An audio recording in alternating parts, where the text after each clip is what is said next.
Hmm. Oh, Pamela Anderson. Oh, yeah, Pamela Anderson. Where are you, Pamela Anderson?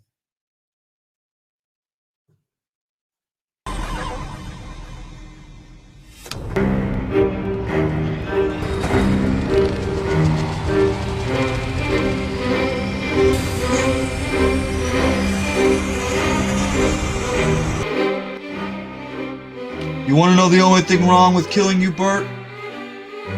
I can only do it once. Oh, shit.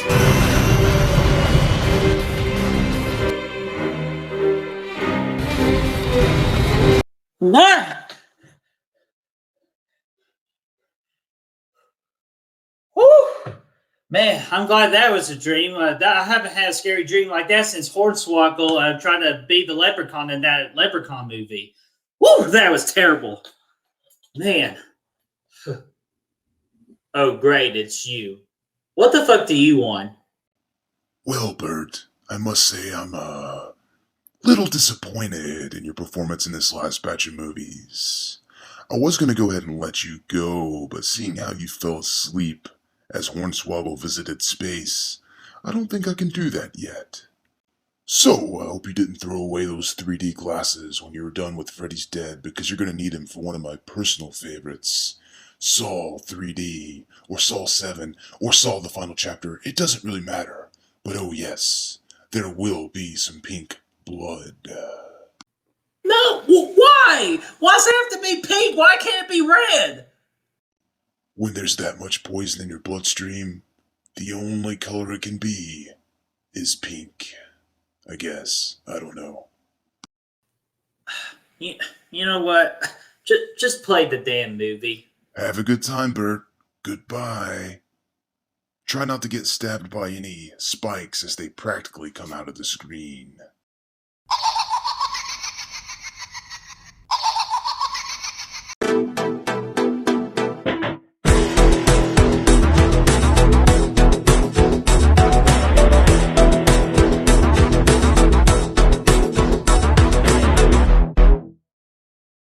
Ooh, time to play a game. What's going on, guys and gals, and welcome to Good Reel Hunting, where we hunt for the good reels so you don't have to. It's your boy Brad. The Bretman's over there, I think. Today, it is finally time for us to review the best, i.e. the worst, movie in this franchise, Saw 3D, the final chapter, part 7. I don't know what it's called, but we're going to get into it. If you haven't seen our last reviews, we'll put a link to those right over Brett's head over there, so you can check those out for some of the more, better movies in this franchise. But we're also going to be doing Jigsaw soon, and then Spiral after that, and after that, we're going to be ranking the franchise. So be sure to stay tuned for that. Brett, are you jacked or what? Is it over? Yes, it is. We finished. It's good. Yes. Oh, thank God, because I did not want to talk about that piece of shit of a movie. Oh, you son of a bitch! You tricked me. I did, dude. You gotta tell me that cast anyway. Okay, fine. You know, we're just going to get this over with. Actually, you probably saw on one of our other franchise review series about Die Hard. We talked about that one that we never talk about. That was our very first, ripping it a new one. We're about to do it again. So let me go ahead and get with the cast right here. We got Tobin Bale. We got Kostas Mandalore. We got Betsy Russell. We got Carrie Ailes, and it's directed by Kevin Grutert. You got it, pal. All right, let's get into this thing. So, obviously, we got this long list of things we like about the movie. So, go ahead and get us started on that. All right, let's see here. What I like about the movie here, I guess what you're thinking. Nothing. No, I'm just kidding. I actually do like one thing about the movie. One positive. What is it? I actually do like the little twist that Dr. Gordon was involved. Because that was the one thing that I was always curious about, is how freaking John was doing all the medical procedures. And that's just probably me being like the dumb viewer that I am and not obviously seeing it. But like it still came as a good little twist to me. But that twist part of it, that is like the only positive I have. Yeah, that was really the only thing I was looking for in going into this movie. I had really high expectations for this one after 6, and at this point, I was obsessed with the franchise. I knew it was all building up to this moment. I was all like, "Yeah, we're getting everything, all these loose ends are going to get tied up right here and it's going to be a great time. But that's not the case. I was really disappointed. I really knew that Dr. Gordon was going to be the accomplice, I guess, based on all the research I was doing. And that's what I was looking forward to seeing. So it was nice to see that. So it was nice to get that payoff, at least at the end of this. That was the one thing they did right. I also liked it was kind of thrown on the damn back burner in this movie, but I love the interactions once again here with Jill and Hoffman and that whole cat and mouse thing they were doing there. I like that. Kind of gives you a little bit a different shade of horror from the rest of the franchise. Now you're seeing this psychopath chase this victim, and I always thought that was kind of cool. And Hoffman looked kind of cool in this movie with his little beard and his face ripped off. I always thought that was kind of neat. And yeah, it was just a kind of a different. It kind of turns it into a more traditional slasher almost than some of the other movies. So that was cool. And I'll go ahead and admit to the main, like, the girl that, like, our main protagonist is, like, trying to save. I think she's cute. And then I was kind of like rooting for the main character just to save her, but not really him. He's just a piece of shit. But which again, you're kind of supposed to feel that way. He's a piece of shit. But no, I really feel like I just did not give two shits about him. Even though I thought the story was a little unique, though, going with the whole, I survived the trap. Not. I thought that was kind of interesting, but just how they played off on it, I just... Yeah. Anyway, another thing that I liked about the movie was I liked the introduction of Mr. Gibson, Detective Gibson, the IA guy. I thought he was kind of cool. Mm-hmm. It would have been cool to see more of him in the franchise. I think he was kind of, I don't know, he was kind of fun, and it was nice to have somebody going against Hoffman again. That's always kind of neat. But anyway, that's pretty much it for me, man. Let's get into what we don't like about it. Oh man, where the fuck do we even begin on this? Well, we might as well start with the opening fucking part of this movie, where from the opening frame we can tell this thing's going to be dog shit because you didn't like the 3D nipple. Oh my gosh! So here's the thing: this movie, everything was building up to this epic finale, and then they announced it's going to be a 3D movie. Because that was the craze at the time. Let's get into 3D. Woo, okay. But you're going to do it for your fucking epic finale of the franchise. Like, everything comes down to this moment, but you're going to take the story, put that on the back burner, and you're going to replace that with damn 3D gimmicks. So, and you can tell from the very opening. First off, this movie has about 3 different openings in a row before they actually start telling a story. It starts off with Dr. Loomis. No, Dr. Gordon freaking crawling down the hallway. He's gained about 50 pounds since he cut off his foot, but that's okay.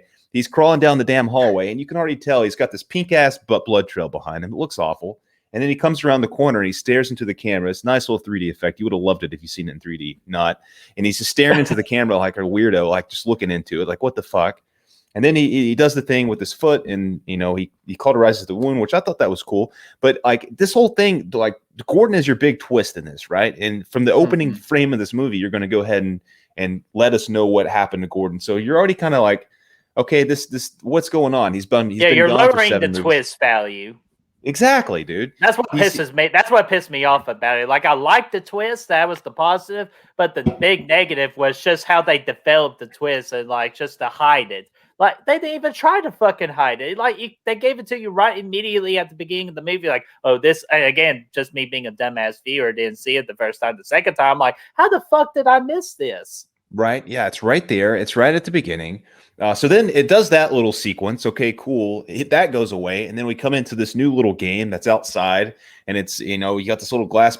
I'm in a glass case of emotion over here that we're doing. Like, they put themselves in a glass case. I'm in a glass case of emotion. And there's 2 dudes, 1 girl, and they're doing this crazy sequence, and it's just, pink ass blood everywhere and just atrocious acting. And this chick's hanging up here, and her freaking boobs are hanging out in 3D, and it's like, what the fuck is all this? And it's just like, this doesn't feel like Saw at all. You get all these things. Like, it was kind of a cool idea to do a Saw trap in public, but then at the same time, it's like, is it though? Because, like, I mean, it just that's just not John's character. No, it's not. And then, not to mention, this whole fucking thing was all for nothing because it had no bearing on the story at all. It's just a cool 3D kill to throw in there. And it was stupid anyway, because all they had to do was move the saw at approximately a 45-degree angle, and she wouldn't have landed on it. But anyway, because when it came time to kill her ass, they had to push it back in place. And despite the fact that nobody was even being cut at the time, like, they were like, it was like, they were talking about it. And like, okay, let's kill her. And then they still had to move it, and it still hit her perfectly. Like, if you would have had it, either direct. That's beside the point. It was a horrible trap. It sucked ass. And that's just how we start the movie. And then that ends. And then we start another intro. And we go into I don't even remember what happens at that point. With we're meeting all these fake ass survivors who we've never seen before. I mean, I know there's a couple of them there, but you bring in the old lady from the last one who was barely a survivor. Like she was just there. She stood on a pedestal. Breathe. Okay, she was just sitting. She was on the pedestal there. That's all she did. I don't know. You got to, and then you have all these other guys you got the two dudes from the beginning of the movie. And then you had freaking the guy, the lady with that cut up her arm, which she's really the only legitimate one there. And you had that other atrocious guy from the fifth one, which I thought he died, but he's back, I guess. Yeah, that whole little circle of survivors was dog shit. And then I don't know. But you go ahead for a minute. I'm sorry. I just can't. Dude, I don't know how I'm going to top that. Like you were throwing out math equations and all that, and you're pissed off when Brad's throwing out math equations. But yeah, and that's the thing. It was all just done. Yeah, they did all this stuff because this whole opening kill was a 3D thing, which had no bearing on the story. Let's get into the Jill stuff. Let's get into the Hoffman stuff, which eventually it does. But at that point, you've already had 2 or 3 other intros. Yeah, and plus, like the whole Jill and Hoffman thing, like it was sort of cool, but it kind of sucked because you gave everything away in the 6th one, and just no build really to me. It's just they go straight into it, and I like a good little build. So I didn't like that. Of course, you talked about pink blood. What the fuck? Like, whose fucking idea was that? It's a 3D thing. They had to do it for the 3D effects, which is why. Why? No, that's bullshit. Because My Bloody Valentine 3D, they didn't use pink blood. They used red blood. Like, well, they shot it. They shot it with 3D cameras, which means they had to change the colors. But when you look at it outside of 3D, it looks like dog shit. Absolute atrocious. Everything about this movie looks absolutely horrible. Well, like they could like use the lighting to make it darker to at least try to fucking hide. Like they could at least try, but like, good lord, it looked like freaking cotton candy just melted and running all over the place. Like, God, there's that one, and I didn't give 2 shits about the detective, like the newer detectives. Like I understand like how where you liked them, but I just didn't care. I was just so pissed off with like the whole first half of the movie. It was hard to take serious the second act of the movie. This thing starts off. Yeah. I'm sorry. Go ahead, dude. I'm over here just. No, dude. I actually want to continue to hear you ranting because this is fucking entertaining. So. Okay, this thing starts off. We get those 3 intros, and then it throws in this other fucking random ass kill with this damn car contraption going on. There's like 6 people chained up to a damn car, and again, this the easy fucking trap. The easy trap where you can just go. And then just like feel pain for like a millisecond. And again, yes, and this whole damn thing is like its whole thing. I mean, obviously, I think it would have hurt more than that, but I think this whole trap was just randomly thrown in here. And of course, the setting of the trap plays into the movie and the whole thing later on. But overall, like this whole trap plays off like a damn like it comes out of nowhere. It's clearly just there for 3D effects again. A bunch of people, randos, just randomly like the editing here is just randomly inputted between 2 other sequences, and it's just like a little 2-minute sequence of the movie, and then it's over. And then obviously the setting's still there later on, but overall it's just random as fuck. And it's just like it's a 3D nightmare when you're watching it outside of 3D. But let's talk about the story of this thing for just a little bit. Why the fuck would Hoffman? He just fucking escaped this damn the bear trap thing. His face is literally falling off. The cops are after him. Everybody's fucking after him at this point. He just sewed his face back together. He looks like the sew boy there. He's putting his face back together. Or freaking like a wannabe Joker, Heath Ledger. Exactly. He puts his face back together like the cop. He's burning all his shit, and he's still out here setting up games. Like, why the fuck's he still setting up games? Why is he going to go out here and kidnap this dude and set up this whole freaking game while he's on the run and he's also whilst chasing Jill? Like, what's the like? Would that logically actually be something he would do? Absolutely not. No, I get out of town. Yeah, he's not. He's like, oh, let me go ahead and play another game. Like, why? Everybody's fucking dead at this point anyway. Jigsaw is dead. As far as he knows, he's the only person left outside of Jill, and he's trying to kill her ass. So why is he still setting up games whenever it just doesn't make any sense? And then you have this random. Yeah, and not to mention the game itself is a rehash of Part 6's game, where you have one protagonist and he's got to save a bunch of other people. It's the exact same story as the 6th one, and it just wasn't nearly as compelling this time because the main guy was an idiot. And then everybody else involved were just I didn't really care about any of them. And every trap had spikes, and it was just like, oh, okay, cool. We had the spikes here, we had the spikes here, And then we had the spikes where he had to jump out. Like, it's just all 3D stuff. Again, pink ass blood in all of them. He had to knock his teeth out once. Whoopty fucking do. Very cool. Yeah, anybody can do fucking that. Yeah, so I mean, it was, and then it had this crazy ass damn Temple of Doom thing going on. I don't know why I referred to that. It just looked like a temple, and it looked like Doom. When the girl gets freaking wrapped up and boiled like a chicken pot pie at the end of the movie, I'm like, that was so fucking stupid. Like, and you think Hoffman made that? No, he didn't fucking make that. I don't even think John made that, to be honest with you. Like, no. Like, And I then know he's a good engineer, but like, just, you know what the main, just like the whole fucking problem with this whole movie is? It's just way fucking over the top with traps. Yes, like, and then it's just way over the fucking top. Like, I was like, we don't need that. Simple is better.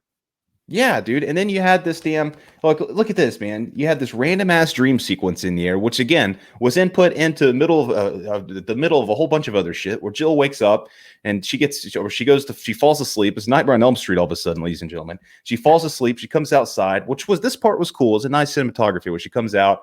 There's kind of like snow fog kind of thing going on, and there's the tricycle that was kind of creepy. But then it cuts to damn Mark Hoffman playing freaking choo choo with the damn spike train over here. And then she gets blown away. There's nipples flying everywhere. Another 3D kill just thrown in here just for 3D effects. And it just, again, it was just totally out of place. And it didn't make any damn sense. And yeah, I need a break. You go ahead for a minute. Man, dude, I don't even know. Like, you're pretty much hitting all the points that it just frustrates the hell out of me too. And just the more I'm thinking about it, like, yeah, you're absolutely right. Why the fuck would you disrespect such a popular franchise with the last movie and putting this 3D bullshit in? Do you know where this 3D bullshit could have really like done something with part in the 5? Trash? Yes. Well, it could go in the trash too, but if you have to choose one, it would be part 5. Like, that would make the most sense. But yeah, this is your final story, your final supposed movie. You have to go big or go home. Not fuck. Like, it's fuck garbage. Yeah. Well, here's the thing. I think Kevin Gruder did a really good job with part 6. And I think he really would have done a good job with part 7 had the studio not come in and say, hey, you have to do this thing in 3D because that's what everybody's doing now. Why? Because you're already making fucking more money than any other franchise out there at the moment. You don't need the 3D gimmick to make money. People are going to come see this. Why are they being pressured to do something like the rest is doing? Like, they should continue doing their own thing. They, like, the other movies should be following Saw, not Saw following them. Yes, if at any point in the franchise for you to focus on the story, this is it. You can see shades of a good movie in here with Hoffman and Jill, that whole thing going on, and new detectives coming in, and you don't even need a trap in this movie. I know I said that for 5, but this is even more the case here. You don't need this whole side trap going on. All that was pointless. Right. Nobody cared. What you needed is focus this whole story on Hoffman and Jill and all that stuff going on. You could have made a really good end movie with this, and maybe throw Mr. Gordon in too at some point. Mm-hmm. Which, by the way, he didn't even feel like the same Dr. Gordon in this movie. When he shows up at the Survivor meeting, he's like, he does his accent. He comes back to his normal Carrie Ellis accent. Like, he's not even Dr. Gordon anymore. But that's beside the point. Yeah, what happened to his wife and kids? Like him going off and doing all this crazy shit. Like, where are they? Like, exactly. So that's what I thought this whole time. Whenever this movie was coming out and I was watching all these YouTube videos about Dr. Gordon being the guy, I'm like, okay, so he must be like, nobody knows he's alive, right? So like, that's just what I thought was going to happen. Like, he had to be hiding this whole time, like working for Jigsaw, but like, nobody knows he's still alive. He's still concerned as far as they're concerned, he's still a missing person, which I think that even said that on one of the Saw movies. There's like a spreadsheet of all the victims or whatever. Mm-hmm. I think it was Saw 5, and it said Gordon was a missing person. So I'm like, yeah, so he's still missing. But no, in this movie, he just comes back, and it looks like he's still been doing doctor shit since then. And like, I don't know. I guess his wife and kid are still there somewhere. I don't know, but I guess I don't know. It was a very silly way of bringing him back, I thought, and I was disappointed with the way that they did it. I'm glad they did, and everything was awesome there, but he just didn't feel the same to me at all. Yeah.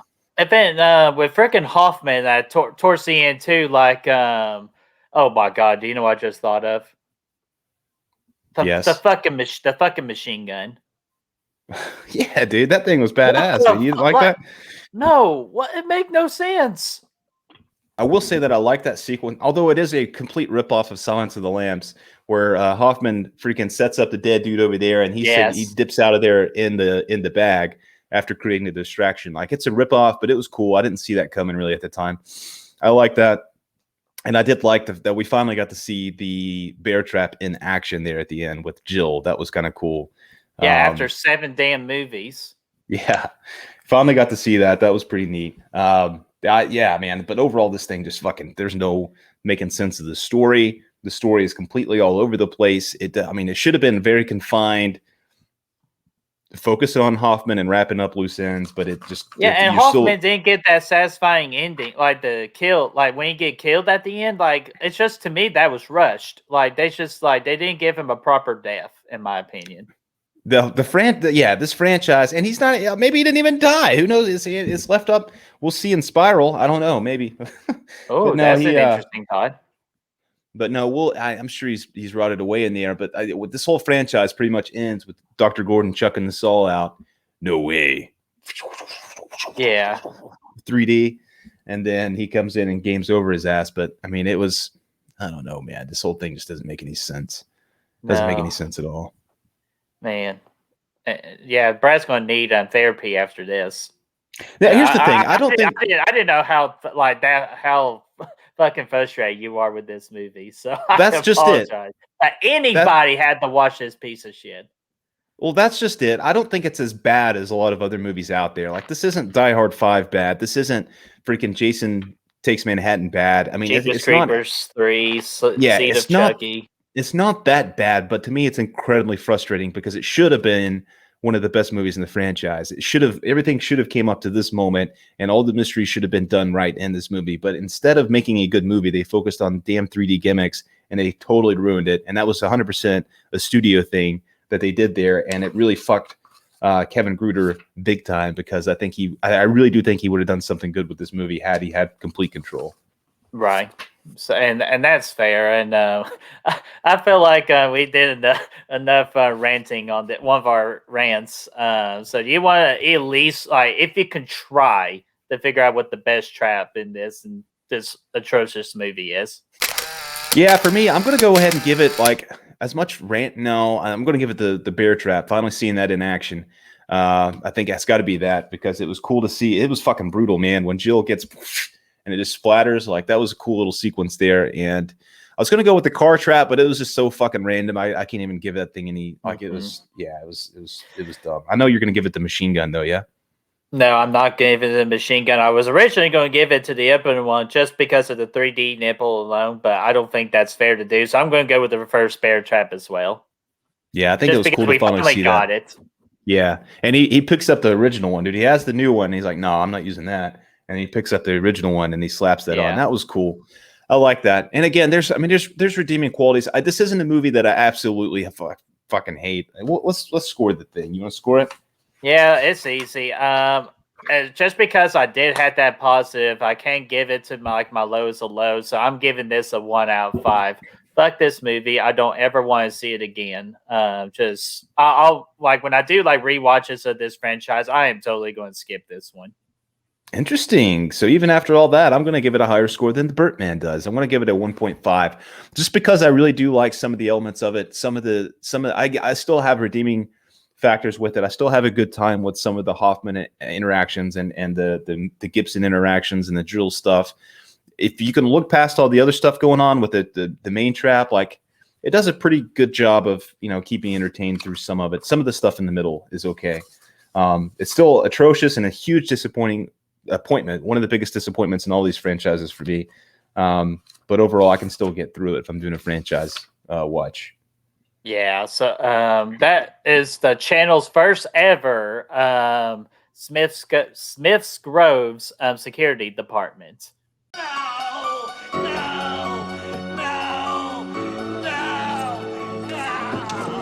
Yeah, there we go. Yeah, and I applaud you for at least showing some mercy on this movie, but I just fucking can't. Yeah, overall, it's a huge disappointment. Again, like I said, but I think there's enough there to make it, at least watchable when I'm doing a franchise watch. I've seen the movie 3 or 4 times now, and dude. It's a huge disappointment, but it's got some things going for it a little bit. Yeah, so damn, we survived it, and so it can't get any worse from here. No. I hope not. I hope not too. So we got one more to go right before Spiral. So guys, what did you all think about Saw 7, the final chapter? Is there some people out there that actually really do like this movie? Which if you do, good for you. We do not judge on that. Like everybody likes their movies and they don't. Or are you just like me and Brad, of course, that you just really hate this movie with a passion? Let us know in that comment section down below, and let's get this discussion rolling. And if you want to find a good reels, you can do so by finding us on Facebook, Instagram, Twitter, Letterboxd, Snapchat, Spotify, Apple Podcasts, TikTok. Those links are in the description for you to find down below. Absolutely. Breathe, man. And be sure to like this video, share, and subscribe. And of course, ring that bell, that Tobin bell. Ding, ding, ding. So you know when the next game is up and ready. We will be playing another game with you very soon, ladies and gentlemen. See you guys. Do, do, do, do, do, do, do.